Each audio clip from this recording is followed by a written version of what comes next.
Hello. My name is Terry Posniak. My husband, Clarence Hookinson, and I lived in Kelvin Grove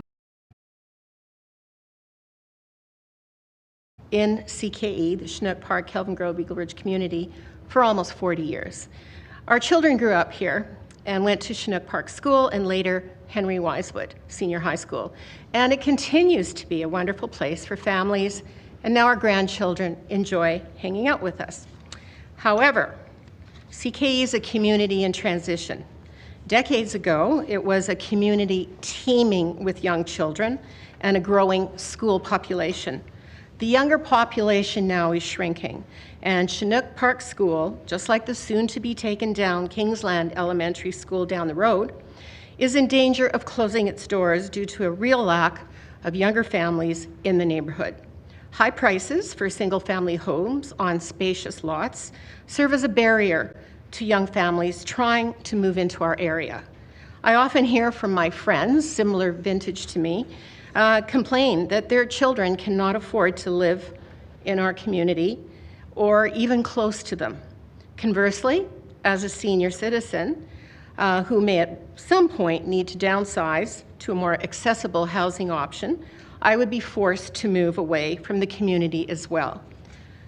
I fully support the local area plan and its thoughtful design for diversification and densification of our community, which I believe would help families find more affordable housing choices in our area, resulting in a more vibrant community where schools could attract more children, stay open, where the population could support and sustain small businesses close by. Unfortunately, though, there has been a campaign of fear and disinformation in an effort to block the city's progressive plan. A slanted and poorly distributed survey is being offered as proof that our community opposes the LAP, even though this survey was responded to by merely 14% of CKE residents and only includes a minuscule fraction, like 3%, of apartment dwellers who comprise 30% of our communities. Similarly, I was horrified to learn that restrictive covenants, a measure from the not-so-distant past, used to literally restrict certain races and classes from settling in affluent communities. Restrictive covenants are being hailed by this loud, small minority as a way to dismantle the LAP and its goals.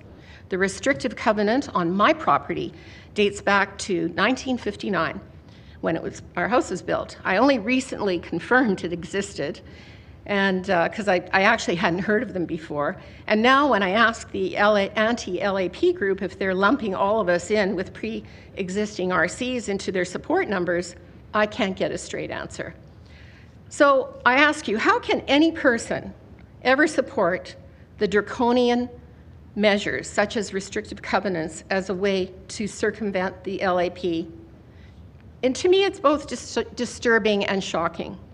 Historically, small vocal groups within CKE have stridently opposed almost any progressive changes in our community, such as pedestrian safety measures, a bicycle path through Eagle Ridge, flight paths, modification to traffic patterns designed to discourage cut-through traffic, measures to enable patients, medical staff, and visitors from the Rocky View Hospital to reasonably exit onto 14th Street during shift changes, and more recently, the Southwest BRT.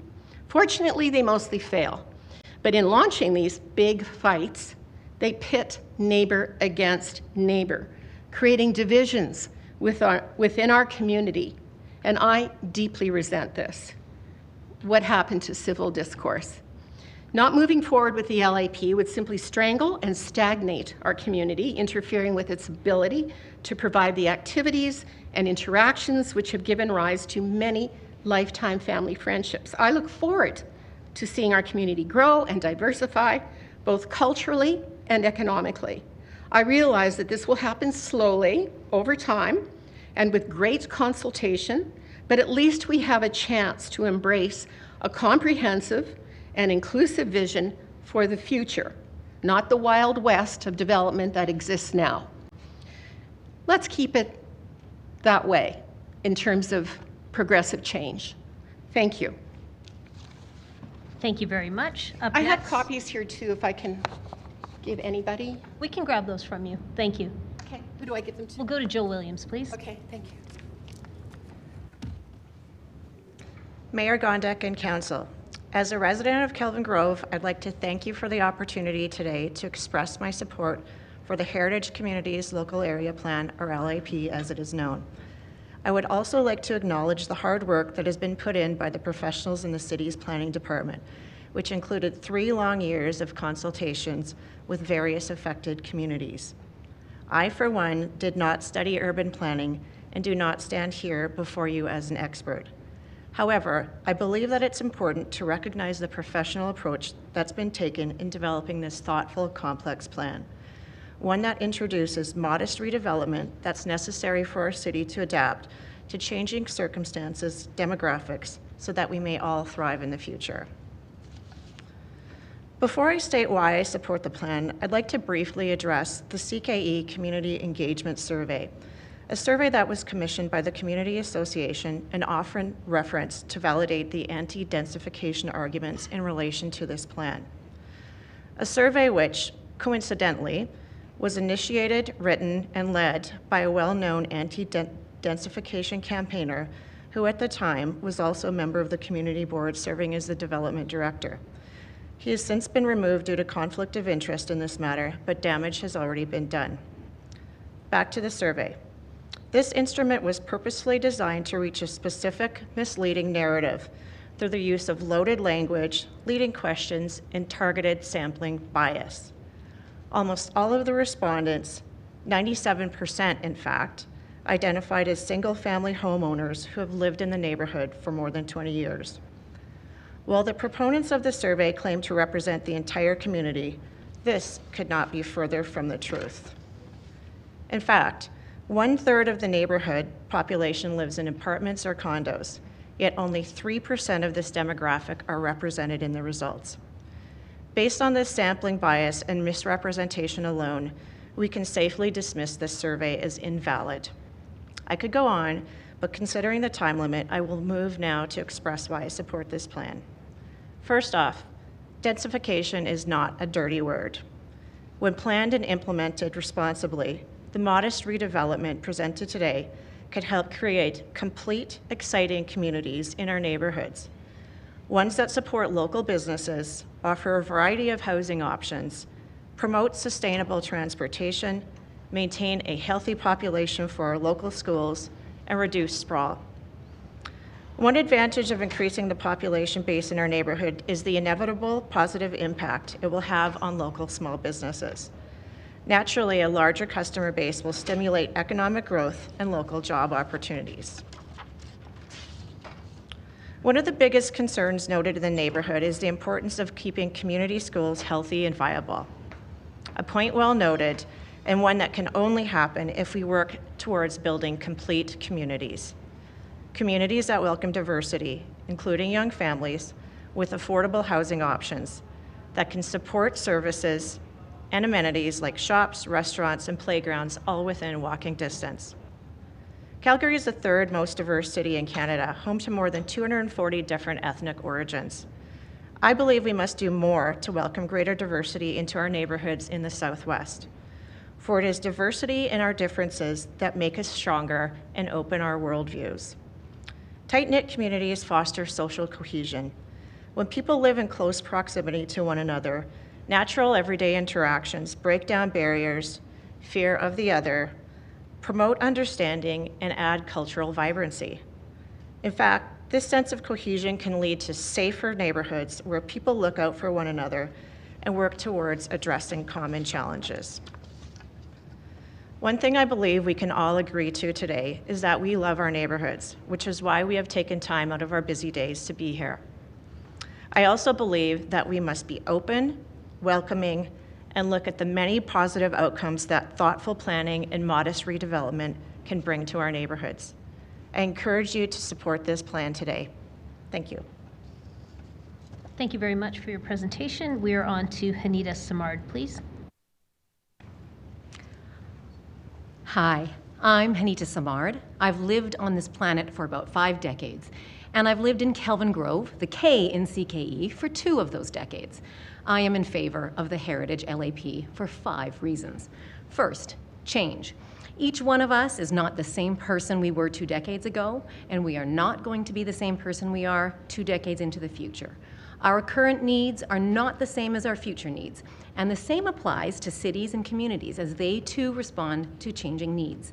It is impossible and detrimental to try and stay the same. The LAP builds in flexibility and sets expectations for the future the same as we would do for ourselves. People change, communities change, and communities are about people. Second, increasing population. When I was born, the world's population was 3.7 billion. Today, it is 8 billion, more than double. When CKE was built in the 1950s, the population of Calgary was about 160,000. Today, Calgary's population is about 1.3 million, 10 times more. The Earth hasn't gotten bigger. The resources we need to sustain human life are seriously finite, but the population in CKE has not grown. Average residents per house in Kelvin Grove has dropped from about 4 till 2, and that trend is expected to continue. The LAP gives us the opportunity to be a community that responds to our current and future realities, as well as the needs of the city and our fellow citizens.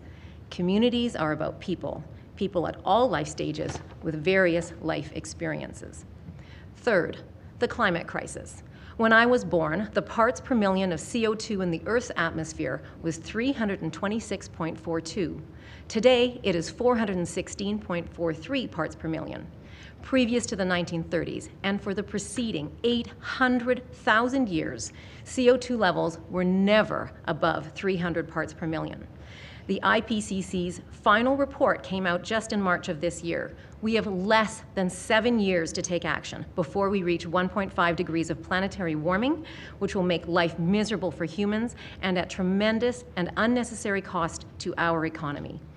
The flood of 2013, 10 years ago, and the hailstorm of 2020, 2 of the most damaging events in the country, happened here in Calgary before we even reached 1.2 degrees of warming. And right now, our province and country is literally on fire and flooding because of the climate crisis. We need to take action now to address the biggest threat to our lives, to decarbonize, to connect people and resources together more effectively and efficiently, to create communities and cities that are more equitable and livable. Fourth, schools. I choose to live in CKE for 2 main reasons: the number 3 bus line and local public schools. My kids walk to their local neighborhood's public schools and love it. However, as the size of families have decreased, as the community ages, as property values increase, as the difficulty increases for young families to afford homes in CKE, and as people make choices to send their kids to other schools, all of this negatively impacts enrollment at our local public schools. The LAP is one piece of that complicated puzzle, and by increasing housing and business options, making communities about more people, it can help to ensure that we have a vibrant community with people of all ages who will want to send their kids to local public schools. Fifth, housing shortage and affordability crisis. According to a 2021 Scotiabank report, Canada has the lowest housing units per capita of any G7 country. Calgary is in the top 5 cities in Canada for the least housing supply. 1 in 5 people literally can't find places to live. It doesn't make sense to constantly push people out to the periphery, resulting in ever longer and expensive commutes. It doesn't make sense that while the city's population is growing by 22,000 people a year and is relatively young, that CKE's population is both declining and aging. Young people who grew up in CKE want to live here and can't afford it. The LAP isn't the full solution or urgent enough, but it provides more choice and flexibility for current and future property owners, brings more neighbors into communities, and will hopefully create more equitable and livable communities. After all, cities and communities are about people, and people need places to live. What better place to live than in communities that are loved and appreciated like ours? An additional note, you will likely hear reference to a survey in our community. You've already heard it twice. To be clear, only 14% of CKE residents responded to the survey, hardly a majority, and only 71% of respondents, which is different than residents, said they were against densification. That means less than 10% of residents, again, different than respondents, are against densification. Less than 10%. I'm not sorry to 70% interrupt you. and not 80%. We're at time. Can I just finish one sentence? Or One good? sentence. And if a majority of a community votes to implement tools and policies that create or amplify inequality, the city must take purposeful action to advance equality. Thank you. Thank you very much. We are on to Sonia Johnson, please. Online or anywhere? Can you hear me? Is this Sonia? Yeah, Yes, this is it's Sonia. Shona. You can hear me? Yeah, No, it's Sonia. we can hear Okay. two Sonias. Is there a Sonia No, Johnson? I think the other one is Shona. I'm Sonia Johnson. Okay, so Sonia Johnson's the person I need. Shona, you can just wait your turn. It's coming very soon. Thank you. Okay. All right. Thank you. Mayor and councillors, my name is Sonia Johnson. Thank you for allowing me to speak in support of the Heritage Communities Local Area Plan. As a 15-year resident of Chinook Park, I was Traffic and Planning Director for the CKE Community Association from 2015 to 2020. As Planning Director, I was a delegate to the working group for the Heritage LAP. After leaving the board in 2020, I participated in the working group as a community member. I commend the professionalism with which the working group sessions were conducted. The knowledge and experience of the Heritage LAP team were apparent throughout the consultation process. I've taken courses through the SFU Urban Design Program, and I am confident that the planning principles the working group used to inform the plan are best practices used all over the world when considering what makes cities, communities, and neighborhoods work. The team's knowledge created neighborhood-specific plans that considered local knowledge. Larry Beasley, former planning director with the City of Vancouver, said, "A city is the most complex invention of the human mind, an organism in a constant state of transformation." The Heritage LAP attempts to make sense of this complex invention and respects the need for transformation, or at the very least, change. The LAP is essential for the future success of our communities and for our city. This plan will help ensure that our communities are vibrant and livable for the current residents as well as for future generations. One of the key aspects of the plan is to ensure that there is a choice of housing types in all neighborhoods. Diversity of housing types in all neighborhoods and throughout all neighborhoods is necessary for healthy communities and healthy cities. It allows for culturally and socioeconomically diverse people to coexist side by side. It adds to the housing stock, which improves the affordability of housing. Does this mean we need to increase the density in all parts of the city? Yes. This doesn't negate single-family homes, as that choice will continue to be available, but other choices will also be available. People make different housing choices for many reasons. Some people want to own a car, some do not. Some people are single parents, single people, widowed, have a dependent adult living with them. We make housing choices for all kinds of reasons, and the Heritage LAP allows people... Can you hear me? Sorry. Yes, we can. Okay, allows people to have those choices within every community. People's life situations change. They may not want to leave their current neighborhood. Housing choice can ensure that people can stay in their chosen neighborhood regardless of what might come up in their lives. This plan allows for continuity. Using density as a dirty word fails to consider the positive. Schools remain vibrant parts of the community. More amenities can pop up or stay. Community members live side by side with those who are different in many ways, which humanizes all people. Density in communities allows for choice in transportation. Walking, biking, and driving thrive in more dense neighborhoods. The goal is to make our communities livable and sustainable for all Calgarians, including those who can't speak at council meetings, those who haven't arrived in Calgary, and even those who aren't born yet. Council must consider these future residents as well as the current residents of our communities. I'd like to speak about the LAP in the context of my children. They, like many young adults, are leaving for jobs and school, and they will be comparing Calgary to other places they have lived. Calgary must grow into a city of the future to attract them back. What we wanted in our communities and cities will be very different from what our children or grandchildren will want. And even more importantly, the changes coming to our planet will dictate that they will not be able to have what we have. The Heritage LAP ensures that communities can flex and pivot with the different circumstances in which they may find themselves in the future. As individuals, families, or businesses, we would plan for change in order to be resilient. Cities and neighborhoods must do the same. Our world is changing and our communities must as well.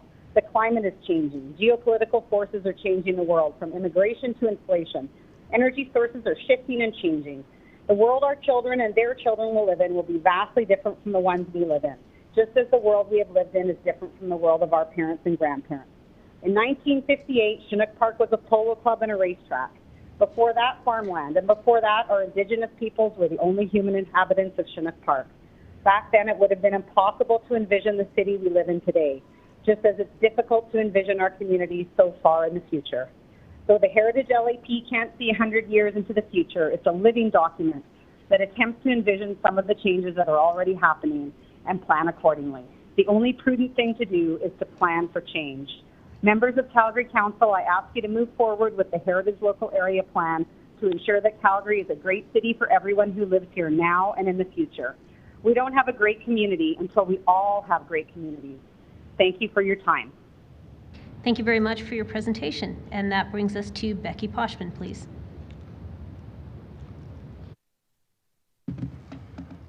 Good afternoon, Mayor and Councillors. My name is Becky Poshman, and I have been a resident of Southwood for nearly 12 years. It is very wonderful to be here before you all today, awaiting your decision to adopt or refuse first reading of the Heritage LAP. As the working group community representative for Southwood Community Associations, the comments that I am making today are not reflective of the Community Association nor the community members. They are from my own personal perspective. I do want to clarify that as the community representative, I have only had a handful of community members approach me to discuss this topic. Nearly 6 years ago, myself and representatives from 3 other communities came together to discuss a common problem felt between the communities that flank Macleod Trail. We recognize that we are connected on similarities surrounding housing and demographics. We all use one another's amenities, but we are very disconnected because of the major arteries that divide us. This dedication and passion for connection resulted in reports being compiled by volunteers, Sustainable Calgary, and planning students from the University of Calgary, which have all led us to where we are today. Needless to say, I am very pleased to be here and cannot wait and I'm very excited to see what the outcome of the agenda item is. I would like to thank the Community Planning Group for recognizing the efforts that were made by these community advocates. Through this recognition and the alliance that was developed between the communities, we became the second grouping to go through this process, the third coming before you. I would also like to thank the project team for their efforts on this project. We started off very strong in the fall of 2019, but then were hit by the pandemic, and which did slow us down quite a bit, but alas, we have finally made it.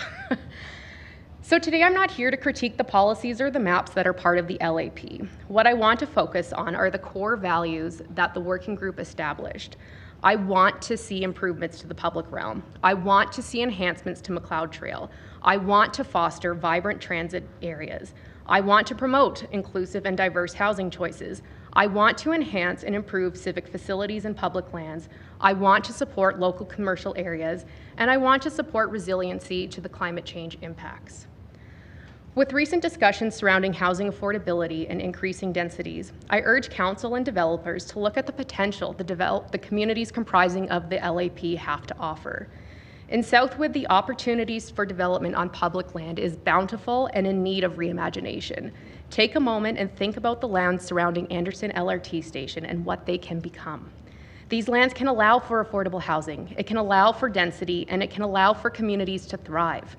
And to create a more complete city, densities need to be shared throughout, especially in these communities that are located adjacent to LRT and BRT routes. Shared densities can allow for heritage preservation in our more inner city communities, as it can decrease the pressures for infill redevelopment. Should this plan be adopted today, please take a good look at the potential that exists in these South Calgary communities. I and those who call the heritage communities home live in one of the most amenity-rich areas in Calgary. We truly have everything a person needs to survive in the world, and then some. Within 10 minutes of my house, you can truly buy a grain of rice all the way to a Rolls Royce. Within 5 minutes from my house, you can shop at Chinook Mall or South Centre Malls, ride the train at Heritage Park, or explore the wonders of Glenmore Reservoir and Fish Creek Provincial Park. And within 1 minute of my house, you can be on the train taking you across the city. Now, these times increase if someone chooses to walk or wheel, but because of the poor connectivity and active mobility options, that's not possible, but I digress. I offer one suggestion, and I know this is going to be a big one, and it's probably just going to be tossed aside, but I wonder if it's possible to consider renaming this plan. I have heard from several people across Calgary that the term heritage is very confusing to some, and that it's not related to a community, but more or less the heritage preservation. So maybe it could be to look at renaming it to something more effective like South of Glenmore or South Macleod Trail LAP. And as Councillor Penner alluded in the Infrastructure and Planning Committee meeting in April, our communities need these changes.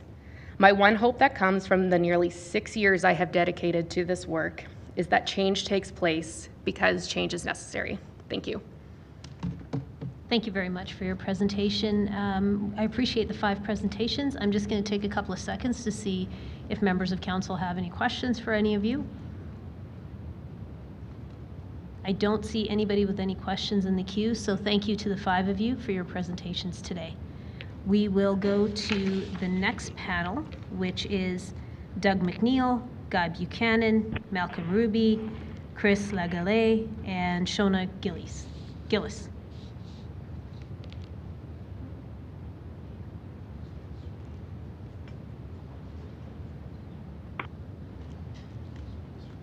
So we'll start with Doug. Do we have a Doug McNeil? I'm on the phone line, if I may. Yeah, please go ahead. So, first of all, let me apologize for not being there in person. I intended to, but matters beyond my control came into play. I know I only have 5 minutes. At the final meeting of our Heritage Plan Working Group held January 30th, 2023 in room 502 at the Rosecon Arena, I was encouraged to make a presentation to Council during these public hearings by the City of Calgary representatives in attendance. Maybe there was some substance to our conversation that day. Of the 121 pages of information, I have the following comments and concerns. And I can forward this. I know we were supposed to submit it in hard copy. I have it here. But let me go through the concerns that I have. On page 16, characteristics and attributes, urban tree canopy. The reference, and I quote, "This plan includes policies to help maintain, improve, and expand the existing tree canopy and contribute to the broader city climate resilience objectives." I could not find these policies in the document, and when we discussed this with the City of Calgary representatives that we've been working with on the plan, they could not either, and encouraged me to come to these hearings and directly voice my concerns. The city has a target of 16% canopy coverage on the urban forest plan and budget City of Calgary website. It says urban forestry is also focusing on tree planting programs, incentives, and preservation of private property. 77% of the urban canopy is on private land.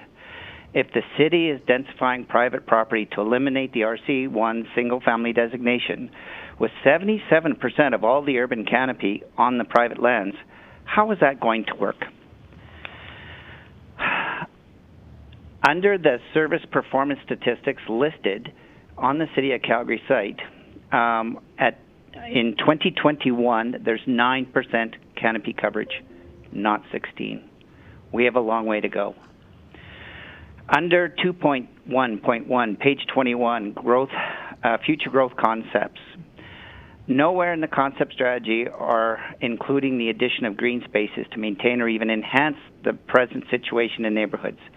This is critical to the quality of residents, and with the canopy targets already far from being achieved, are under further threat and being reduced. These, I hope, can be considered. On page 22, why are we designating a 6-story development on the corner of Heritage and 14th Street in isolation of all the overall plan on adjacent areas? There's no commercial here now, only a long-established seniors facility. What we are focused on in our consultation meetings over the past 4 years was a plan where it makes sense to add density. And we were very supportive of creating a plan to add density. This seems like an odd and random site to designate for a 6-story building. Page 26, 2.2.1.1, neighborhood commercial and neighborhood flex. Under policy, site building and landscape design, C, item 3, provide access to off-street parking and loading areas from the lane where possible. Under 5, there is a discussion of setbacks, but there is no indications of what those setbacks should be or targeted. What happens to a proposal when the aspirations are not met? Is it just approved anyway? On page 29, 2.2.1.4, neighborhood connector and neighborhood local. What are the amenity spaces? We were asked as a group that we not use terms and technical references to the report so we could understand what was being proposed. We were promised this would be addressed. Now we still have terms being used that we're not sure of what they even mean. How can we comment or participate for a better plan when we would have to be a city designer or area planning expert to understand what is being proposed? Page 37, commercial corridor, bird's eye view. The last point on the page, number 6, under the title Development in Transition Areas, should provide high-quality landscaping. Is this figure proposed to represent high-quality landscaping? There are but 25 trees shown in what appears to be an entire city block of commercial development. Page 37, 2.2.4, Park Civic Recreation. Are we planning to add these facilities as we densify? Under the policy, number 4, consider the opportunities for wayfinding. I have no idea what wayfinding means. Section C, 2, I am pleased to see protecting and rehabilitating natural areas is clearly stated in the policy. Well done. Mr. McNeil. 2.2. Mr. McNeil, Yep. I hate to interrupt you, but your 5 minutes is up. Do you have a concluding sentence? I do. Councillors and your worship, thank you for your time. Thank you. All right, we will go on to Guy Buchanan, please.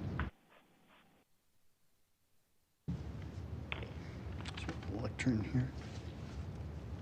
Well, button? Well, it's okay. I'll just hold it. Good afternoon, Mayor Gondek and members of council. My name is Guy Buchanan, and I'm a resident of Kelvin Grove. I wish to thank council for trying to address the housing supply and affordability problem. My concern is that the proposed blanket densification of all Calgary established neighborhoods is trying to fix a problem that hasn't been quantified. Calgarians are going to push back in a big way when they finally realize the implications of what is being proposed, especially now that council is considering making RCG the base zoning for all established neighborhoods. It is important that we have a readily available supply of housing, but it must be across the full spectrum of price points. Is the problem really a shortage at a certain price point? Certainly we need to immediately address a supply for Calgarians that truly need a helping hand, the poor or disabled. I believe that the affordable housing supply in the lowest price points can best be achieved by putting density along major transportation corridors near LRT sites and vacant or underutilized commercial parcels. Higher density projects result in cost efficiencies, and these locations are well served by transit, meaning that parking requirements can be reduced substantially, making the units more affordable, and by the way, supporting transit. But I asked council to quantify the problem of supply and demand and affordability. Only yesterday it was reported that Canadians are flocking here from Ontario and BC because from their perspective, our housing is affordable. So what is affordability? We need a proper definition or we're just shooting in the dark.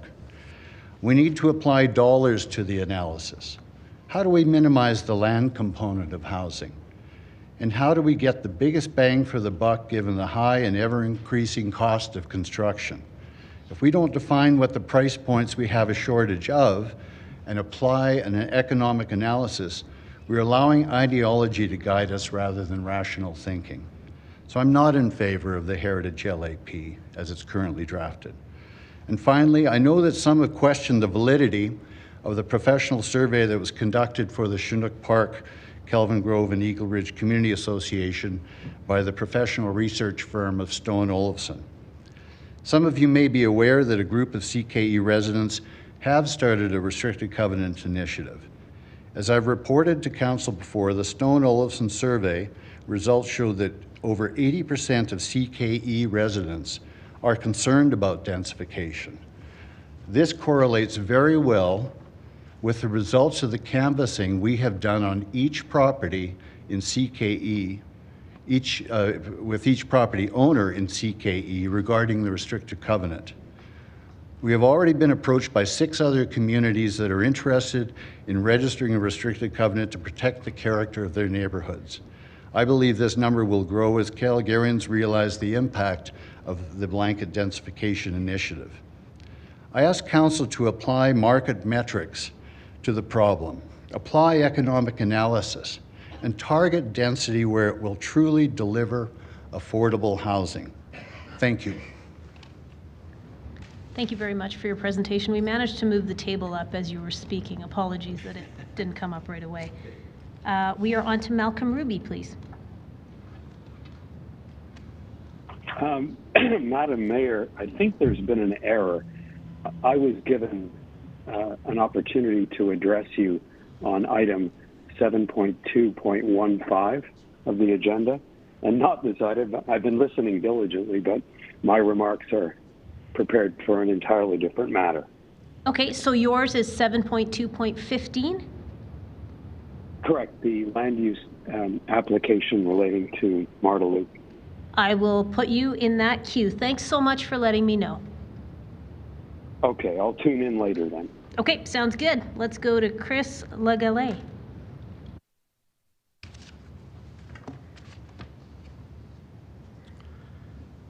Good afternoon, Mayor Gondek and City Council. My name is Chris Legale. I'm a long-term resident and homeowner in the community of Kelvin Grove. Over the past several years, the Heritage LAP has been a major topic of conversation amongst many of my fellow neighbors in Kelvin Grove, Chinook Park, and Eagle Ridge, which collectively make up the CKE community. I remain opposed to this LAP insofar as its overriding scope and goal to fundamentally promote and alter the single-family character in the core areas of our communities. My allotted time today is very short, so I'll just highlight what I believe are its major shortcomings.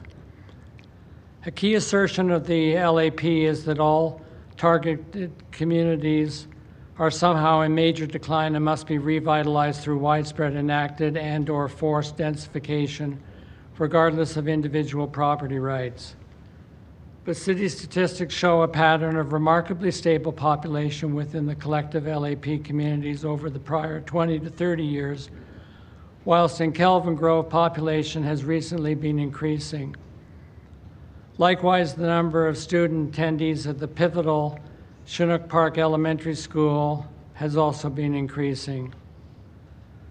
Now, some long-time older residents, such as myself, choose to remain in their homes after rearing young children, but nevertheless, homes are frequently turning over and there are always young families who are eager to move into our established communities. Over the past 30 years, I've witnessed this dynamic renewal firsthand. Certainly, critics who question aspects of the Heritage LAP have often been labeled as echoing a NIMBY attitude, coupled with not sufficiently reflecting social values such as affordability, diversity, inclusiveness, climate change, etc. I think it's unfortunate that such labeling more often than not is geared towards shutting down rather than encouraging constructive debate and compromise, and also ignores the fundamental differences in economic market dynamics that so often exist between and within individual communities. I would respectfully point out that both Kelvin Grove and Chinook Park are by no means exclusive enclaves of single-family residences. More than 50% and 15% respectively of currently occupied dwellings in these two communities are apartments, condos, semi-detached, or row houses. Furthermore, Kelvin Grove has a dedicated and functioning commercial office strip, and both communities are home to large long-term care facilities for seniors.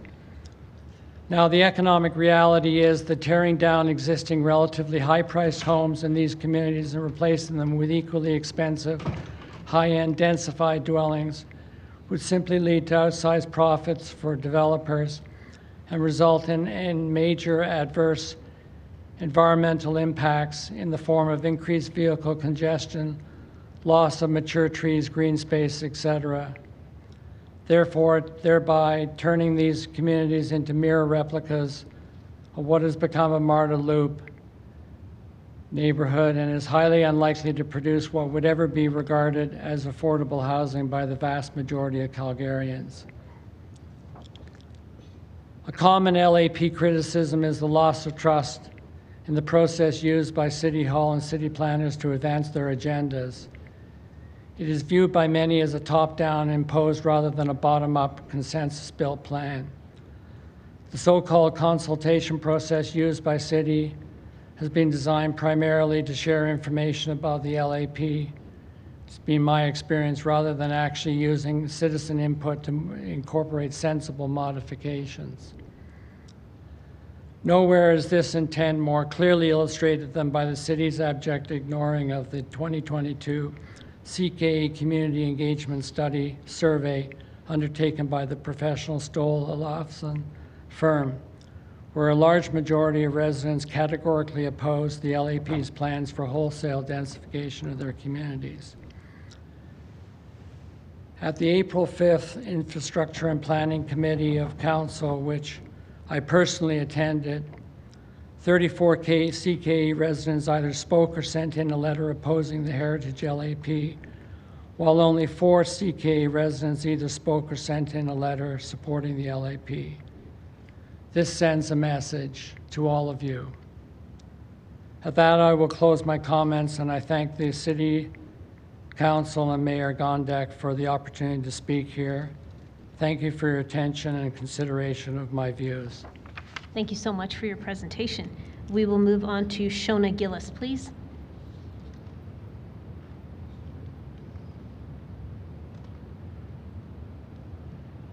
In Chinook Park, attending Chinook Park Elementary. Shona, is that you? Yes. Okay, let's get you to start from the top. Can you not hear me? We didn't hear you until you said something about Chinook Park, so why don't you start from the beginning? Okay, thank you. Thank you. Hello, my name is Shona Gillis, and I'm a resident of the Chinook Park area. I grew up in Chinook Park, attending Chinook Park Elementary, Woodman Junior High, and Henry Wisewood High Schools. I recently moved back to Chinook Park in 2015 after previously owning a home in Mount Pleasant. I know firsthand the issues associated with increased density, including parking, traffic, loss of privacy, and loss of community character. As a result, I'm opposed to the high-density changes under the Heritage LAP. I have 3 main themes which I would like to discuss with you today relating to the Heritage LAP. The first theme relates to the loss of character within the community, and in particular, Chinook Park, Kelvin Grove, and Eagle Ridge areas. Families chose to purchase an RC1 home in the CKE areas for the larger lots, high canopy trees, abundant green space, reduced traffic, sense of community, and multiple schools, all within walking distance from their homes. This is a family-oriented community comprised mostly of single-family homes. CKE is already trying to support high density with the existing apartments and condo buildings that are located along Elbow Drive. Traffic and parking is a major concern with higher density.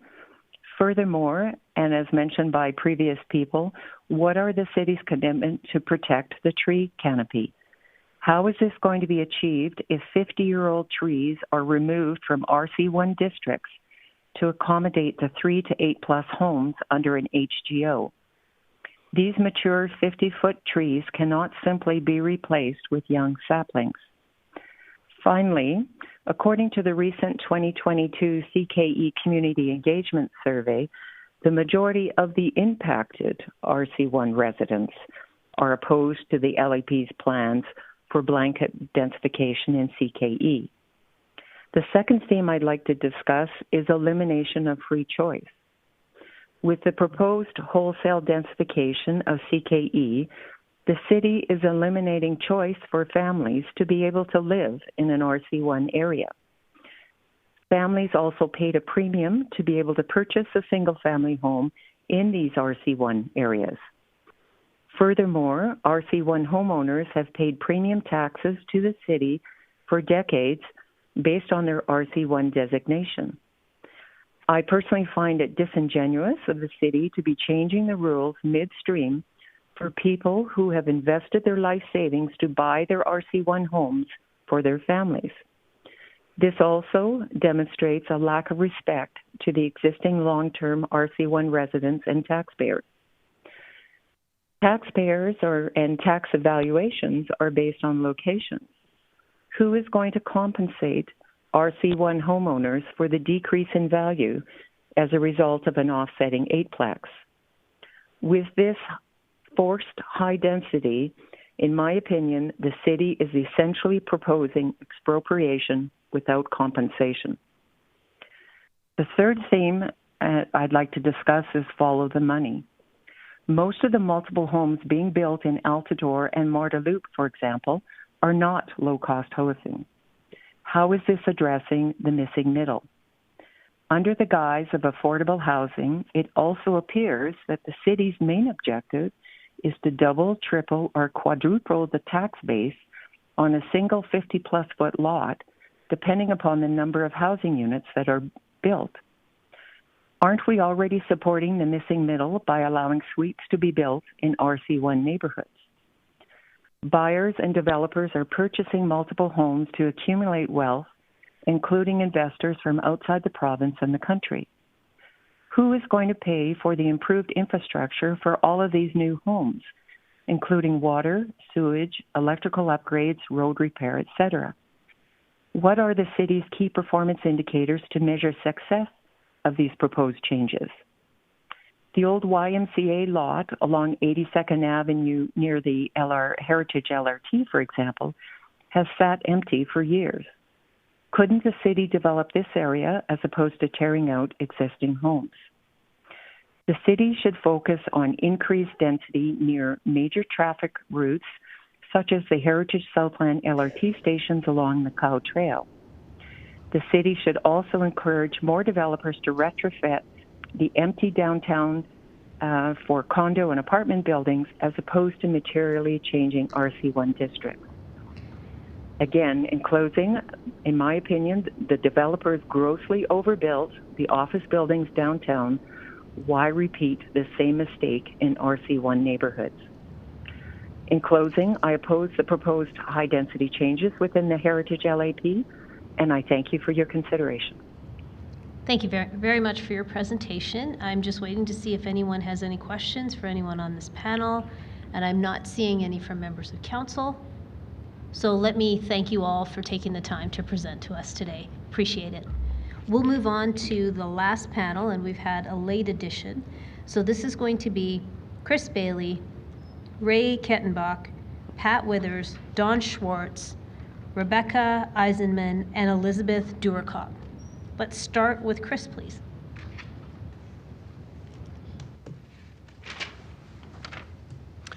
Good afternoon. Thanks for letting me say my piece. My name is Chris Bailey, and I'm not representing a business or a specific group. I live in Kelvin Grove, which along with Chinook Park and Eagle Ridge form the great communities known as CKE, and I'm going to keep this very short. I'm opposed to the Heritage LAP. I believe you will approve the LAP despite my opposition, but I think it's important for you to realize that 50% of my neighbors in the western portion of Kelvin Grove have committed to spend $500 out of their own pocket to put a restrictive covenant on their property in an attempt to preserve the single-family home nature of our community. Getting 50% of a community to agree to something, anything, would be a challenge. Having that number of residents enthusiastically funding the RC initiative, I believe, is a message that you really should pay attention to. Thank you for your time. Thank you very much for your presentation. That takes us to Ray Kettenbach, please. Good afternoon, Mayor, councillors, administrative staff, and Calgarians. My name is Ray Kettenbach. I'm a 27-year resident of Chinook Park, part of the great community of CKE, which falls under the Heritage LAP. I want to speak to you today about choice. We live in a world where we can exercise choice every day and then live with those consequences. My wife and I specifically chose to move to Chinook Park after looking in half a dozen other communities in Calgary. Our decision was based on the fact that CKE had large trees, access to schools and amenities, single-family homes on large lots with big trees. Yes, it was R1. I believe the current Heritage LAP, which is aimed at bringing greater housing choices through density to the heritage areas of the City of Calgary, actually limits choice. In the near future, if the current path is followed, there will be no R1 only communities left in the south of, or perhaps all of Calgary. Every community will be a hodgepodge of various types of housing with no individual community character. Gone will be family-focused, mid-century modern communities like CKE. For more than 63 years, families have been drawn, choosing to live in an R1 community. In years to come, people will lament the fact the city allowed for the destruction of communities with character. This choice, if approved by city to allow density, will impact people who have made a life-changing choice to live in an R1 community. People are fleeing communities with greater density to move to CKE and other remaining R1 communities.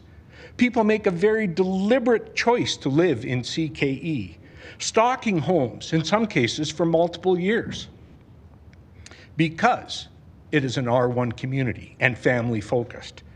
Does that happen in communities inflicted with high density? I would be very surprised if it did. Why are we considering a plan that actually reduces and perhaps will eliminate an entire category of housing? What about the choice to live in a simple R1 community? Perhaps Calgary should go completely to condos and eliminate all choice in housings. We would just have 3 choices: small, medium, and large. There are areas within the Heritage LAP that are well suited for greater density, yet they have sat vacant for years.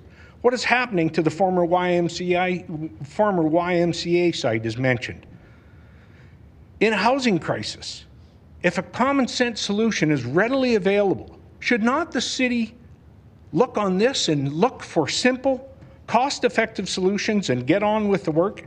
In the time spent focused on the Heritage LAP, that site could have been fully built and occupied, making an impact on affordable housing in the very area where greater density is wanted by the city. Why has the city not directed effort and resources in this area? Why the delay if density is the goal?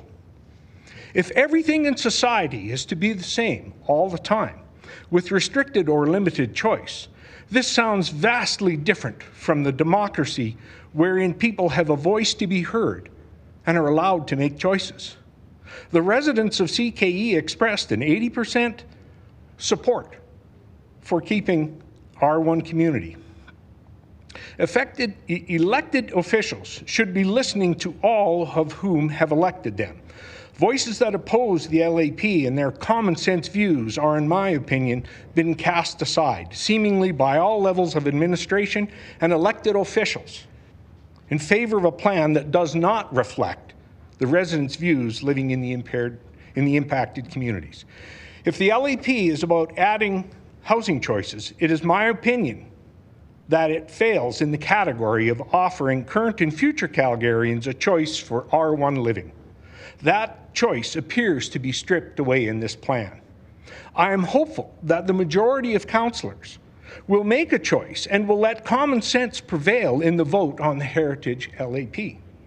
To be guided by the views of those who value a full range of choice about what kind of community they choose to live in. Send the plan back and get focusing on density solutions that are needed by the community now. Send the plan back, councillors. Send the plan back. Thank you, Mr. Thank you. Kettenbach. Let's go to Pat Withers, please. Pat Withers? Hello? Hello? Panel 3? Pat Withers, are you on the line? I am. Panel 3, Rebecca Eisenman. Rebecca, you're up in just a minute. Oh. Okay. Pat, we can hardly hear you.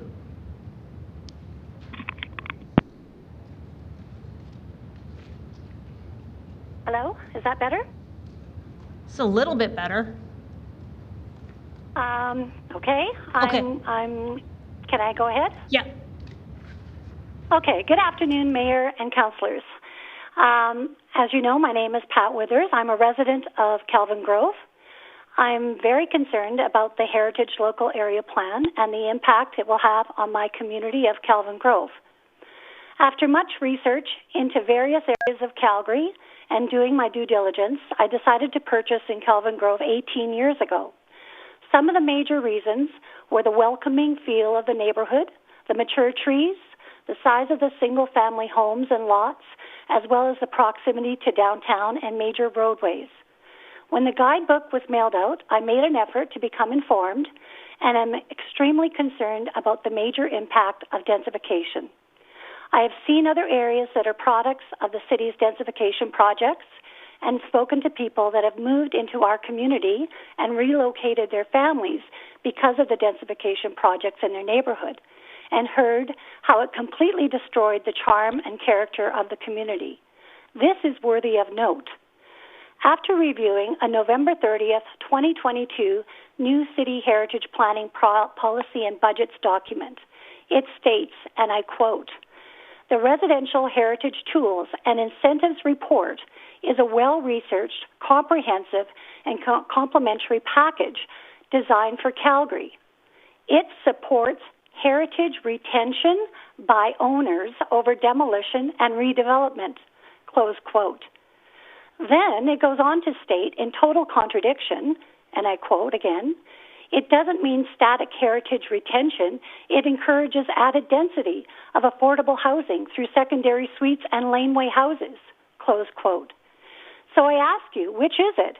Do you support retention by homeowners over demolition and redevelopment, or are you supporting adding density of affordable housing? These statements are antithetical to one another. I'm strongly opposed to the densification in our area, as it will definitely not respect or enhance our community. It will, in fact, eradicate the character by eliminating the quaint mid-century homes and park spaces unique to Calgary. Moreover, densification will bring more people, more cars, which will be increased traffic, garbage, parking issues, which will increase conflict, added urban noise, all of which will have detrimental influences on our community. I and other neighbors in Kelvin Grove have banded together and have decided to preserve the existing character of the community we chose to live in by adding a restrictive covenant on our titles. This will ensure the investment in our homes and property will be protected and the neighborhood integrity preserved. City planners must realize that whatever type of densified housing plan they plan to construct in my community is not going to be affordable for the vast majority of Calgarians because of the land costs to acquire existing homes. Therefore, city planners should realize that affordability is a false argument for Kelvin Grove.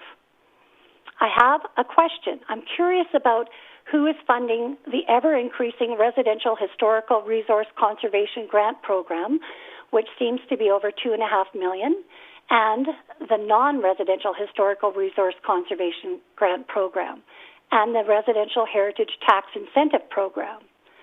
Also, who is the author of the Guidebook for Great Communities? Are these Calgarians? Have the authors even driven through the areas that are being proposed for densification? City planners should continue to focus on the development of the massive amount of vacant commercial properties in downtown Calgary, including the Greyhound Bus Building, which are close to transit. After making a deliberate tour of downtown, every street exhibits numerous signs of vacancies. The abundance of vacant commercial buildings should be converted quite readily into housing for a substantial amount of people. This concept will be more than adequately meet the current and future needs to provide satisfactory homes, eliminate the numerous vacancies, and allow people to walk and use transit versus having cars. At the present time and in our current economy, this initiative would save the taxpayers millions of dollars and serve the city's development and densification goals. I disagree with the vision you would like to impose on my community, and I oppose the Heritage LAP.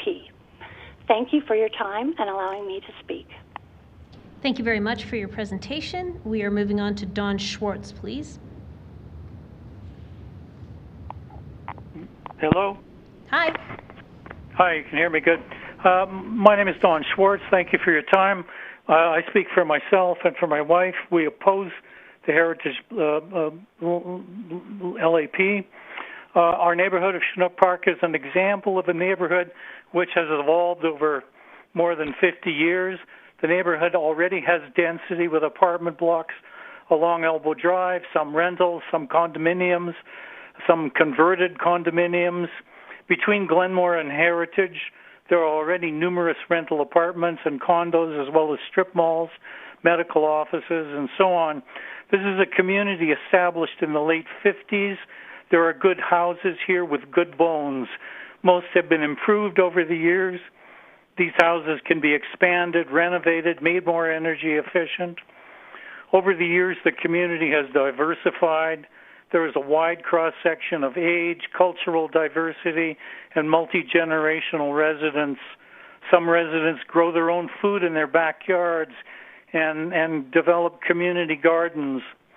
My wife and I moved to Chinook Park more than 40 years ago, fleeing increased density in Hillhurst. We have lived here since 1989, and we have a neighbor who has lived here since 1957. He is an original owner, an amazing man. He still looks after his yard and lives independently. To disrupt this thriving community that has undergone decades of upgrades and improvements and has been adapting over the years is nothing short of shameful. This is not a languishing, dysfunctional neighborhood that needs improvement. It is a vibrant, mixed-age, multicultural, multi-generational community where people have taken pride and invested of themselves and their money to improve. To tear down these homes would be a travesty. Densification of many Southwest Calgary communities is being presented through a lens of inclusivity, accessibility, and eventually affordable housing. But the reality is that wealthy Southwest Calgary communities are exempted and protected from this process. Traveling south on Elbow Drive, the city's plans for densification really begin at 70th Avenue Southwest. What about all the communities between Mount Royal and Mayfair? Those wealthy, numerous communities protected from densification and redevelopment. It becomes evident the planning process is corrupt, that elected officials are collaborating with opportunistic property developers and their tax-paying mid-range income residents are the victims of this exploitation. The value of their homes, our homes, Mr. Schwartz, will be transferred. Mr. Schwartz, you have just accused people of corruption. I would ask you to exercise caution in your remarks. You can continue, but that's a pretty big accusation. Yes, I know. the value of their homes will be transferred to developer profits and city tax coffers under densification. All right, The Mr. worst Schwartz. part- Mr. Schwartz, you cannot claim that there's corruption with absolutely no evidence. I haven't used that word since you cautioned me. All I'm saying is that the value in our property will decrease and the value of profits will increase and the tax coffers will benefit as well. That's what I'm saying. Am I still there? You're still there. The worst part of this process is the affected Southwest communities have no real effective voice in the process. It's a fait accompli. It was planned and decided without a balanced community input. And disagreeing with this paternalistic edict is characterized as selfishness, unkindness, short-sightedness, and even environmentally irresponsible behavior. That's disingenuous. It's a lie. It smacks of favoritism of elected officials and property developers sharing goals that ignore the interests of existing residents. It protects wealthy inner-city Southwest Calgary property owners and disrespects the interests of mid-range Southwest Calgary property owners who have their lives completely upended by a process that the majority of them do not want. Shame on you for doing this. Implementation of densification is discriminatory. Its rezoning proposal is inequitable because it treats different neighborhoods differently.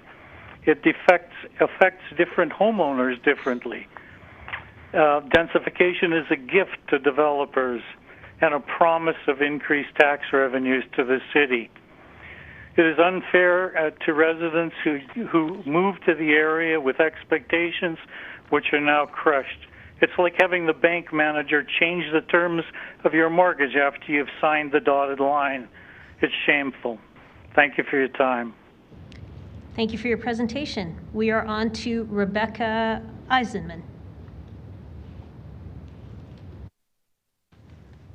Last but not least, even though my name starts with A, good afternoon, Your Worship, members of City Council.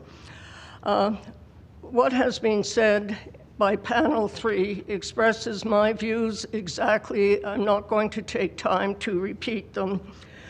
I live in Kelvin Grove. It's my life. I will celebrate my 33rd anniversary of residence first week in July. I live in front of a park deeded by Bill Heron. His Heron estate is right over there. I see it every day when I leave my house. I'm not going to repeat what other people have said, but I want to deal with one very unusual issue, which is not referred to in any of the documents. I use 75th Avenue when I come home from McLeod Trail. The Kingsland School is to be demolished. I don't know how many acres and acres and acres of land that institution occupied. I would respectfully direct City Council through proper agencies and process to get in touch with the Calgary Board of Education to stay on top of it as to what the board proposes to do with that land. I have a unique proposal to propose before council. It would take care of many of the concerns that have been expressed before me. If the city, when the city should acquire that property, and Viscount Bennett in brackets, you have a golden opportunity to develop some creative housing planning. You could involve the Faculty of Environmental Design, your neighbors right across the street. The idea came to me yesterday as tributes and honors were paid to the first Dean, William Perks. The idea incubated there. There should be a proposal developed after the city has acquired that land for unique planning of a very, very unique community on that site. It requires further development, but it could be a model of development for inner city housing of various kinds. And on the aside, you should be on top of what the board intends to do with the Viscount Bennett home. Just on the other side, I don't know the status of the Blackfoot Trailer Park. I pass it almost every day. It should be looked into in that gray area. There is another possibility for unique housing. I'm going back to my ward, and I direct my comments to my councillor, Penner. Several people have mentioned the old Y site, Heritage, and across the LRT station, there is a golden opportunity for unique densification. It doesn't have to be little boxes on top of little boxes, to misquote Joni Mitchell. It's come up before. Don't mess up neighborhoods. Start with the old Y site. Through your business development department, cross Horton Road and look at, 2 or 3 acres of land abutting McLeod Trail and Horton Road. There is the opportunity for dense housing, but properly designed. I emphasize, properly designed. You're close to the LRT, you're close to McLeod Trail. The amenities that serve Kelvin Grove, Chinook Park, all the communities that are adjacent to McLeod Trail and Heritage Park are there. We don't have to go anywhere. I don't have to drive across town and contribute to climate change. I have what I need in my own backyard. Again, you've heard what other people have said. I leave some unique suggestions with you. I would like to see them followed up. The biggest problem facing Calgary is affordable housing. It's not advertising our status because we're going to have a nice big entertainment center. The issue facing Calgary is not climate change, it's not driving my car, it's affordable housing. I've lived here all my life. I've never seen anything like it. I have people living in bus shelters when I go down McLeod Trail. They're panhandling at the 7-Eleven, et cetera, et cetera. Please listen to the people who have presented in panel 3, and I look forward to a debate on one of the suggestions I propose. Kingsland school site could become a most unique experiment, I would say, in Canada. Jane Jacobs, where are you? We need you. Thank you for allowing me to speak. Thank you for your presentation, Ms. Eisenman. If you just grab a seat for a moment back where you were. Thank you for the work you do despite criticisms. Thank you. If you grab a seat where you were, Ms. Eisenman, right where you were, I'm going to have a question for you in just 1 minute. So if you go and sit back there with that gentleman, if you can just sit for a moment with that gentleman back there, I'll call you up again in a minute. Thank you. We're going to go to Elizabeth Duercott, please. Hi there, can you hear me? Yes, we can.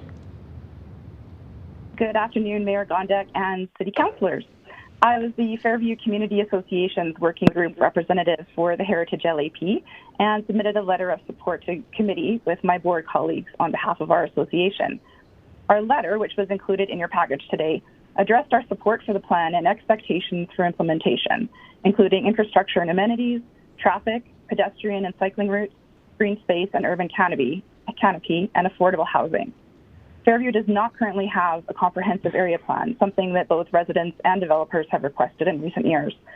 The Heritage LAP provides a much-needed vision for future development that speaks to the demographic and contextual changes affecting Calgary's early suburbs. I urge you to review the details of the Fairview CA letter. Today, I wanted to speak about my personal experience with the LAP process. The engagement on this project took nearly 4 years due to COVID and timing with other city initiatives. I was really pleased with the working group and CA-focused sessions, which allowed for in-depth conversations from a broad range of residents, as well as some community association and industry reps. I'm not sure this type of dialogue is easily achievable in other formats. I hope that this approach continues in future LAP processes, which will likely benefit from a shorter engagement cycle compared to ours. Nothing is perfect, and in-person sessions and exercises that the city team put together at the outset were much more effective and conducive to conversation than online conversations during COVID. But we plowed through and ultimately arrived at a final draft that met the needs of the vast majority of the working group based on my observations and discussions. One of the concerns I had and continue to have about public engagement is the need for plain language. Development and planning are complex and involve a lot of jargon. I feel that the city did a very good job in most of their communications, but there were still times where a clear, straightforward yes or no would be helpful, followed by the reasons for the answer. A clearly defined scope and expected outcomes for the LEP are also critical right from the outset to encourage inclusivity and combat misinformation. And we did have a lot of misinformation circulating regarding this LEP. All stakeholders must have a common understanding of the project and their responsibilities as a basis for collaborative, positive discussion. In addition to the working group, sessions with community associations and public input sessions, there were many communication channels used to reach residents for input, including idea stations, which were like little free libraries but filled with LEP information materials, delivering feedback pamphlets to every door in the neighborhood at multiple stages of the LEP, and targeted social media that had my 12-year-olds asking me about the project after seeing so many ads on YouTube. So there was a wide public communication and extensive opportunity for input. The city team was always patient, respectful, and responsive during a long project with many unpredictable bumps in the road.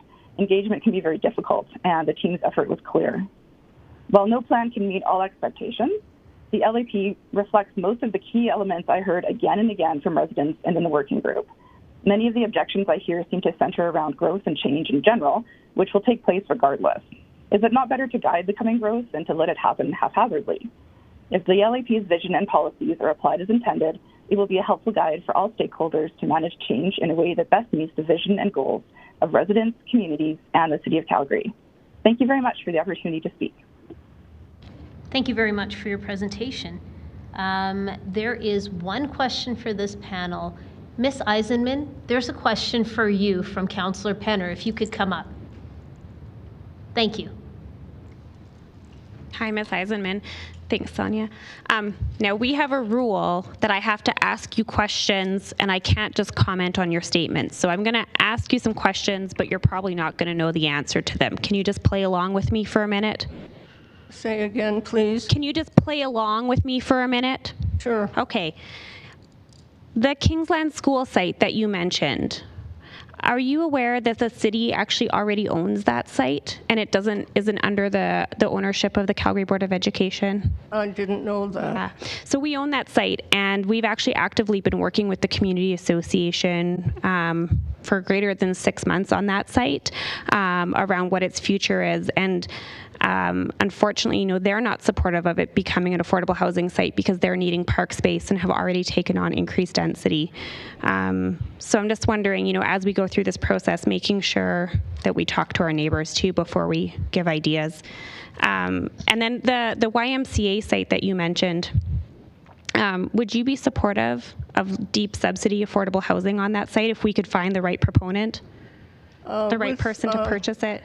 With proper design and amenities, but I don't want to see a 40-story type of building. There are ways of doing density designs. I'm not an expert on it, but that is where creativity and, off the top of my head, input from the faculty across the street, it would make for a tremendous project for students over there. It could be a master's thesis in design. I know it would take time, but to me, it's the most ideal place to start with densification. I underline design and amenities. It could be a model for the city. This business of putting squares right beside each other, on top of each other, that's not design, that's convenience. But we brag and boast about ourselves let's put ourselves on the map with something very, very unique in Kingsland, and the Y site is there for the pickings. And in brackets, I go back to, one moment please, I go back to Viscount Bennett, which used to be a pony home, I was told last night. I don't know how you acquire it, but there is one of your solutions to affordable housing. That whole space is empty. I go to New Curry Barracks. I'm in cultural shock when I see what is being developed there, but that's too dense for my frame of reference. All right, yeah, and I will just say this. We have our office working on the Y site for the greater part of, well, pretty much since I've been elected, and it's really about finding the right proponent and building affordable housing at the right price. I thank you so much for coming and talking today, and I do think collaborating with students is a great idea. Councillor Penner, pardon me. Could I speak to you after the meeting or during the break? I think we can accommodate that. Repeat what you said. Yeah, you bet. Thank you. Thank you. All right, thank you, everybody. Thanks to this panel. Really appreciate you being here with us today and taking the time to make your presentations. I am going to make one last call. Is there anyone else wishing to speak to item 7.3.1?